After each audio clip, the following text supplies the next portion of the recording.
Welcome back. All right, I want to talk about TV ratings a little bit today. They are in the news, but I wanted to take a deep dive into it. I don't want to just do the surface level thing and say, well, here's where the ratings are and that kind of thing. So, Game 1 was watched by 2.42 million people in the U.S., which is the lowest for Game 1 in the Stanley Cup Final since 2008, if you do not include 2020 and 2021. 2020 was the pause and then the bubble. 2021, it was just divisional that year. And yeah. So understandable that those ratings would have been lower in the States, pretty high in Canada. But the Canadian viewers are always going to be there. We know that in Canada, hockey's a religion. Whereas in the United States, it's more of a niche sport. It's absolutely more of a niche sport. If I had decided, you know what, I'm going to go down the road to be an NFL guy or a Major League Baseball guy or whatever, odds are I would probably have ended up with a bigger following, and it would have been a very, very different life I would have had. But it's just, in the United States, it's always been seen as kind of a niche sport, and it's something that the NHL is doing its best to try to fight its way through. But the ratings being down, let's take a look at the average viewership per final. And these are estimates, of course. Last year, the average for Florida Edmonton was 2.405 million in viewers, which was down from Vegas, Florida the year before, where it averaged 2.602. 2022 averaged 4.602 million. Now, 2022, the first season of the ABC TNT carrying the finals setup. So there's that. 2021, Tampa Bay Montreal, and 2020, Tampa Bay Dallas, both of them showing as an average of 2.405 million. So same as the Florida Edmonton series. Again, these are just general estimates, right, of viewership. 2019, well, Boston was in the final. When Boston's in the final, the ratings are pretty high. 5.333 million average for the Boston-St. Louis series in 2019. And of course, St. Louis going for the first ever Stanley Cup was definitely a storyline and drew in some viewers. 2018, Washington-Vegas drew 4.786 million viewers on average for that series. 2017, Pittsburgh-Nashville, 4.668 million viewers on average. The season before, Pittsburgh-San Jose, just a shade over 4 million on average. 2015, Chicago-Tampa. Chicago's a big draw. 5.53 million on average for viewership. 2014, LA and New York, the two biggest markets in the National Hockey League, 4.697 million on average in terms of viewers in the U.S. 2013, Chicago-Boston, huge viewers for this one, 5.762 million in terms of viewers on average, which is the highest of any of these on the board. 2012, New Jersey and LA, not as much interest. 2.979 million on average there. Vancouver, Boston, well, that was a very hotly contested series, so I'm not surprised it's pretty high, even though there's a Canadian team involved. 4.564 million, because Boston's involved as well, and Boston has a pretty large following. 2010, Chicago, Philadelphia drew 5.196 million, so really good viewership there, because Chicago and Philly, two of the bigger markets in the NHL. 2009, Pittsburgh, Detroit, and 2008 was Pittsburgh, Detroit as well. And what's interesting is, so Detroit, the least watched back in 2008 in terms of Game 1, but the rest of the series was watched really, really well.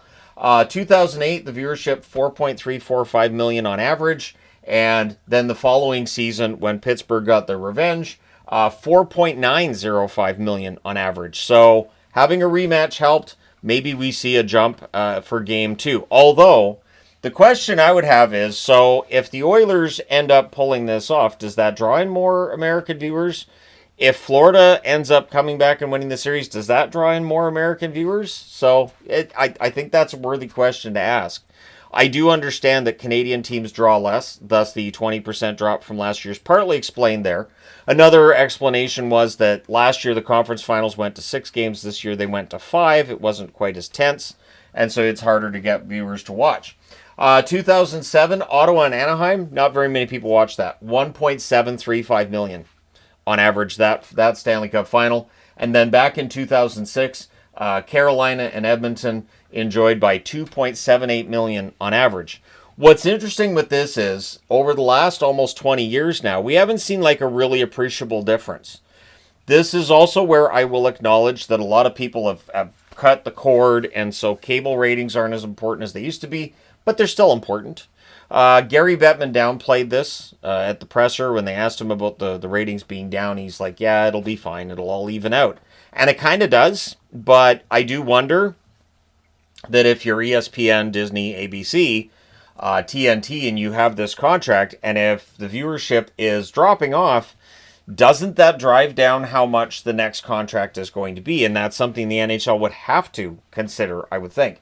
So the league revenues this year are going to be in the region of $7 billion. I didn't find anything telling me exactly what the actual figures are. Last year, the league made $6.3 billion, and the expectation is it's going to be around $7 billion this year, and it's going to keep going up. The salary cap is projected to be in the $113.5 million range once we get to the 2027-2028 season. So what I'm going to predict is this. The Stanley Cup finals are going to be changed a bit in that, yes, there are advantages to being in a low tax state. There are also advantages to being a big market team. Once the salary cap goes over $100 million, there will be small market teams that have a hard time equaling the amount of money that's required to keep your team at or near the top of the league. So if we look at the valuations around the NHL, and just I want to get through this and just go over which teams I think are pretty good draws and which teams probably wouldn't be, and look at it from both sides of the border. The first thing that stands out to me is how high the original six are on this board. So this is rated by franchise valuations, is how I decided to put the logos on the board, and then I just filled in all the rest of the numbers. So Toronto's the number one most valuable franchise, right at $3.66 billion in value. So absolutely ridiculous numbers. They have 4.1 million followers across various social media. So this is from, I think, November of last year that I pulled these numbers. It's been 57 seasons since Toronto was in a Stanley Cup final, and it is the number one Canadian market. So for people who say, oh, the NHL's greedy, it just wants money, Toronto's winning cups if they want money, because it's a huge draw, it's worth a ton of money, and those Stanley Cup final tickets, if you had a Game 7 in Toronto, I mean, how much would those tickets be worth? Absolutely ridiculous amounts of money would change hands. Although the other one that makes me laugh too is when people say, well, it's all the gambling, the NHL's got all this with gambling. Wouldn't it make more sense then if the underdogs got huge victories and the NHL somehow skimmed off money, betting on long shots that they knew were going to win? It falls apart very quickly. So the Rangers are number 2 in terms of franchise valuation at $3.25 billion. They have 3.5 million followers on social media. 11 seasons since their last Stanley Cup finals. So that's your top 2 markets. Neither of them have been in the final in the last decade. That's the number 1 U.S. market, New York. Not really a surprise there. New York is absolutely huge. So for the New York Rangers, of course, they missed the playoffs this year. Toronto out in the second round. Then you get to Montreal, $2.93 billion valuation for the franchise. 3 million followers on social media, 4 seasons since they were in the Stanley Cup final. And that was a year that an underdog got in there. Nobody expected Montreal there, but it hasn't happened since. That's the number 2 Canadian market, the Montreal Canadiens. So very stable franchises and big spenders when they have the opportunity to be as well. Boston, $2.67 billion is the valuation there. They have 3.8 million followers on social media. It's been 6 seasons now since they were in the Stanley Cup final. And Boston's the number 8 U.S. market. And these are TV markets on the U.S. side of things. I wanted to get into the U.S. TV markets because that's really considered important. And then we'll go back up in this corner when we're done going through this. The L.A. Kings, valued at $2.5 billion. 1.9 million followers on social media. Kind of surprised that they don't have more followers. It's been 11 seasons since they made it to the Stanley Cup final. And again, it is the number 2 market in the United States. Chicago, $2.45 billion franchise valuation, 4.7 million followers on social media. The most popular team in the National Hockey League, according to social media numbers, is the Chicago Blackhawks, if you don't count Pittsburgh. 10 seasons since Chicago was in the Stanley Cup final. It's the number 3 U.S. market, And I'm as surprised as anybody that Chicago hasn't been in the Stanley Cup final in 10 seasons. It doesn't feel like it's been that long. So the Edmonton Oilers, $2.4 billion is their franchise valuation. 2.2 million followers on social media. They're in the Stanley Cup final right now, and they were last year as well. They are the number 6 market in Canada. So by American standards, small market. Philadelphia, $2.29 billion franchise valuation, 2.4 million followers on social media, 15 seasons since Philadelphia was in the Stanley Cup final, but it is the number 4 U.S. market. So this is a team to keep an eye on when the salary cap's going through the roof, because I don't think Philadelphia is going to be shy about spending some money here, and then we might be talking about them back in the Stanley Cup final soon after. Washington, $1.86 billion is the franchise valuation, 2.1 million followers on social media, 7 seasons since they made it to the Stanley Cup final, and they are the number 9 U.S. market. So Washington, not a small market team. Detroit, $1.85 billion franchise valuation, 2.6 million followers on social media, 16 seasons since they were in the Stanley Cup final. God, I'm old. The number 14 U.S. market. So I was actually kind of surprised Detroit wasn't a bigger TV market. And I know people are going to be like, well, if you include this market, if you include this, then this is actually wrong. There's always different ways of measuring U.S. markets. I swear I've seen Detroit higher than 14th on other charts that I've used. The Tampa Bay Lightning, $1.8 billion franchise valuation, 1.9 million followers on social media, 3 seasons since they were in the Stanley Cup final, of course, and they're the number 12 U.S. market overall. The Vegas Golden Knights, $1.77 billion franchise valuation, 1.6 million followers on various social media, 2 seasons since they were in the Stanley Cup final. They are the number 40 market in the U.S. in terms of size. If I could stop sneezing, that'd be great. But yeah, number 40 market in the U.S. in Vegas. There's been a lot of discussion about, it's Vegas. They're not going to support the team when they're a bad team. Well, we still don't know yet. They haven't been a bad team yet. But attendance has still been pretty strong in Vegas. Vancouver, $1.73 billion in franchise valuation, 2.9 million followers on social media, 14 seasons since they were in the Stanley Cup final. And this is the number 3 market in Canada. So Toronto, Montreal, Vancouver, those are the big 3 in Canada. New Jersey, $1.7 billion in terms of franchise valuation, 1.6 million followers on social media, 13 seasons since they were in the Stanley Cup final. And of course, it borders New York, so that's, I believe, included in the number 1 market in the National Hockey League. The New York Islanders, $1.68 billion in terms of franchise valuation, 1.3 million followers on social media, 41 years. 40 seasons since the New York Islanders made it to the Stanley Cup final. I think the Islanders would be a pretty good draw in a Stanley Cup final, too. So, if they got there, who knows? Now, it's Long Island. It looks like it counts as part of the New York market in the chart that I was using as well. Dallas, $1.65 billion is their franchise valuation, 1.9 million followers on social media. 5 seasons since they were in the Stanley Cup final. It is the number 5 U.S. market. And, Dallas has some money. So, in the event that we start seeing salaries going through the roof, I think Dallas will be a team that's more than willing to pay that money.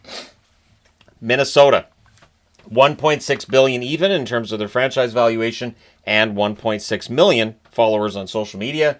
No Stanley Cup finals for the Minnesota Wild. It's the number 15 U.S. market.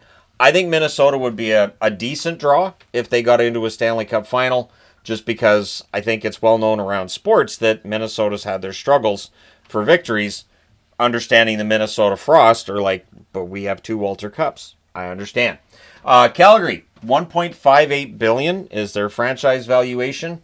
1.3 million followers on social media. 20 seasons since Calgary made it to a Stanley Cup final.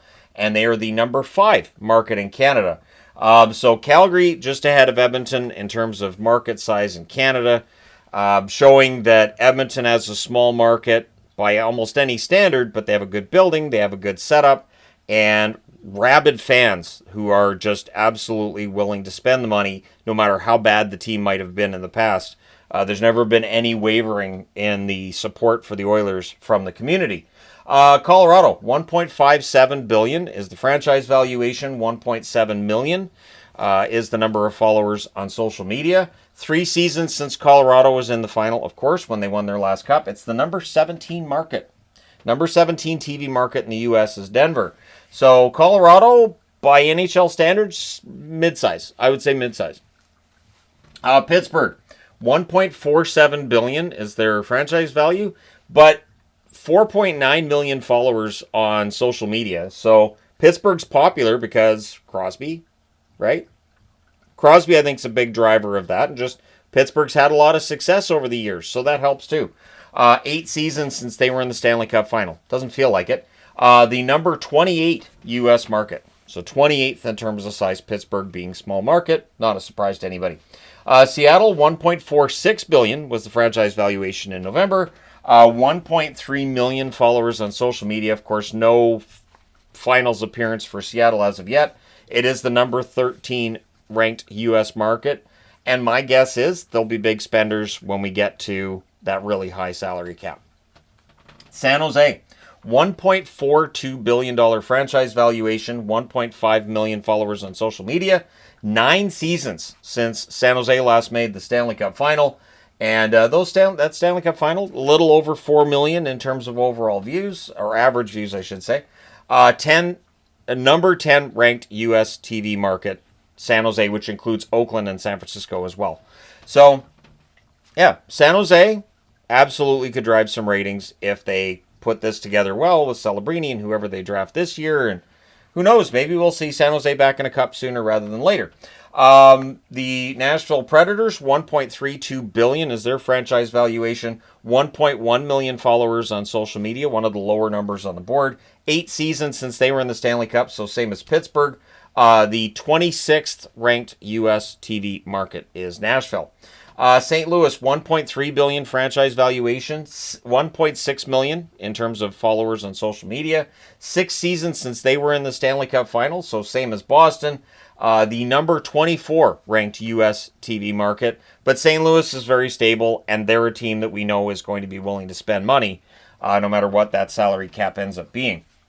Carolina, $1.29 billion franchise valuation, 1.3 million followers on social media. 19 seasons since Carolina was in a Stanley Cup final. Of course, that was their first ever, and to this date, obviously, only Stanley Cup victory. The number 22 ranked U.S. market is Raleigh. Charlotte's right in that region too, though. And so if you combine the two, and that's the thing, I don't, generally they don't, but I'm sure that's something Carolina fans would point out, so I'm just agreeing it. Yeah, you could probably add a whole bunch more potential viewers if you include Charlotte. Florida, $1.25 billion franchise valuation, 1.1 million followers on social media. Of course, they're in the Stanley Cup final right now. The 18th ranked U.S. market, and that's Miami, Fort Lauderdale, in that area. It is always interesting to me, the conversation that we're seeing now in the hockey world about how the NHL favors Florida, since it didn't for a very long time. And Florida is still towards the bottom in terms of franchise valuation, followers on social media, and the ratings are down right now. So I'm not sure where we're seeing that benefit, other than, I will grant you, Florida is now selling out that building more often than not. That's just good management, is what that is. I really feel like it's good management. It's good results. The team's finally not an also-ran. The Anaheim Ducks, $1.24 billion in their franchise valuation, 1.3 million followers on social media. 18 seasons since they made it to a Stanley Cup final. They did win that Stanley Cup final. It does border LA, so it's counted as part of the number 2 U.S. market. I couldn't find anything regarding Anaheim, so part of the LA market. And if you're flying into Anaheim, you fly right over LA, and then you're right in Anaheim just a couple minutes later. So, yeah, checks out. Utah, $1.2 billion franchise valuation. Not a lot of social media followers at the time this was thrown together, so they're going to be at the bottom there, but it's a first-year team, so there's no Stanley Cup history to talk about. It is the number 27 U.S. TV market in Salt Lake City. So, but Salt Lake City is definitely going to be a very supportive fan base of the Utah Mammoth. And so, yeah, I think those numbers are going to go up, and I think Utah's franchise valuation, next time out, my guess is they'll probably jump past at least a couple of teams. The Ottawa Senators, $1.14 billion franchise valuation. That'll move up when they get the new building. And in terms of followers, 1 million followers on social media. 18 seasons since they were in the Stanley Cup final, so the same number as the Anaheim Ducks because they met each other in that Stanley Cup final. It is the number 4 ranked Canadian market, the Ottawa Senators, so ranked ahead of both Calgary and the Edmonton Oilers. The Buffalo Sabres, $1.13 billion franchise valuation, 1.5 million followers on social media, 25 seasons since we've seen Buffalo in a Stanley Cup final. Long time. So, and that's, of course, 99, which ended infamously for Buffalo. So, it is the number 54 ranked U.S. TV market, too. So, it is a small market team by any stretch that you want to use, any metric you want to go by. And so that's where Buffalo's at this point. Please get back into the playoffs. I do think despite that small size and not as many followers as some of the other teams on the board, I think if Buffalo went on a run to the finals, I really think people would tune in. I do. I think we would see people on both sides of the border wanting to watch that. And one thing to keep in mind with it being the number 54 ranked U.S. market, a lot of Canadian fans of the Buffalo Sabres as well. So definitely more fans than I think this would indicate. Winnipeg, $1.1 billion franchise valuation, 1.4 million followers on social media.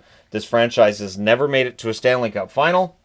And Winnipeg is listed as the number 8 largest market. Barely number 8. Almost number 7, but number 8. There are 7 Canadian teams. So who's ahead of them? We'll talk about that when we get over here. The Columbus Blue Jackets at the bottom of the board, but at the top in our hearts, right? 1.06 billion franchise valuation. So every team in the NHL is worth more than $1 billion. 1.1 million followers on social media. No Stanley Cup final appearances for Columbus. And in terms of U.S. TV market, it's ranked 33rd. So Columbus has some work cut out for them, but I have high hopes that they're going to see their future a little bit better. It'll turn out a little better than their past. We'll put it that way. So when we look at the size of TV markets that are not in the National Hockey League, I think this is telling, and I had to put this on the board. The number 6 market is Houston, so right below Dallas. The number 7 market is Atlanta. The number 11 market is Phoenix. These are the 3 biggest markets that are not in the National Hockey League. And, of course, the biggest market in Canada that's not in the National Hockey League that is 7th in size, Quebec City. So I think it's really interesting that the rumored places the NHL is looking at expanding to they just happen to be the biggest markets in the United States, which is why they're looking at expanding there. And when you look at the teams that do pretty well, Oilers are number 6 in the Canadian market. Florida's number 18 in the U.S. market. Doesn't necessarily mean playoff success, but number 1 Canadian market's the number 1 most valued team. The number 1 U.S. market's number 2 in terms of valuation. The number 2 Canadian market is 3rd. The number 2 American market is 5th. And that's what the NHL's probably thinking with which cities it's looking at potentially expanding to. So for us as hockey fans, we look and we go, we don't know if that's going to work. Or in Phoenix's case, well, it didn't work before. Atlanta's case, it didn't work before. But to the NHL's eye, and in their mind, if you add those markets, being larger TV markets, it'll bring up your overall ratings right on TV and get more people following your product. The trick is to get the NHL from being a niche sport in the eyes of some to just being seen as just an everyday top 4 sport in North America and getting closer to par with leagues that it used to be. I'm old enough to remember when the NHL was bigger than the NBA. That was the thing. And then the NBA got really good at marketing and really smart with how they presented the sport. And the NHL the NHL ended up behind is what ended up happening there. And I think if they're going to catch up, they're going to have to do it. I think marketing's part of it. I definitely think marketing's part of it. But let me know your thoughts in the comment section below in terms of how you feel like the rising salary cap could affect the ability of both Florida and the Edmonton Oilers to get to a Stanley Cup final. I understand that there's that advantage Florida has with the tax, but if the salary cap is at $113.5 million in 2027, 2028, that's pricey. Even if you're getting a break on your contracts, that's really pricey. And Toronto, the Rangers, Montreal, Boston, these teams are all going to be ready to spend that money. The Jacobs family are going to decide whether or not Boston spends that money, right? So that's the thing. But Chicago will spend money. We know Philadelphia will spend money. The Kings won't be shy about it. I do think the Oilers, with the amount they generate, they're going to be a big spender. Detroit will be a big spender. I'm not sure with Washington, maybe. Vegas will be. Vegas has been aggressive the whole way through. Tampa, not sure. I'm not sure if Tampa's going to be a huge spender or not. Vancouver, they may spend a lot of money. Will they spend it wisely will be the question. New Jersey, probably not as big a spender necessarily. Dallas will be. The Islanders, probably not. And then you get into the ones that may very well have trouble if that salary cap does reach $113.5 million in terms of spending right to the cap. And that's going to hit us as fans too. Ticket prices will probably go up a lot over that time period. But the NHL's made some pretty good gains in terms of their revenues. Revenues from sponsorships, revenues from rising ticket prices and just merchandise sales. And I know they've been trying to diversify where their money comes from over the last 6 years. I think they've done a pretty good job. The burden of how much the ticket sales affect the NHL's income has dropped off a little bit. Last I saw, I think it's at like 35%, and there was a time not too long ago where over 50% of NHL revenues were from ticket sales. So I think the NHL's done a pretty good job. I do think that the Stanley Cup final will see the ratings go up.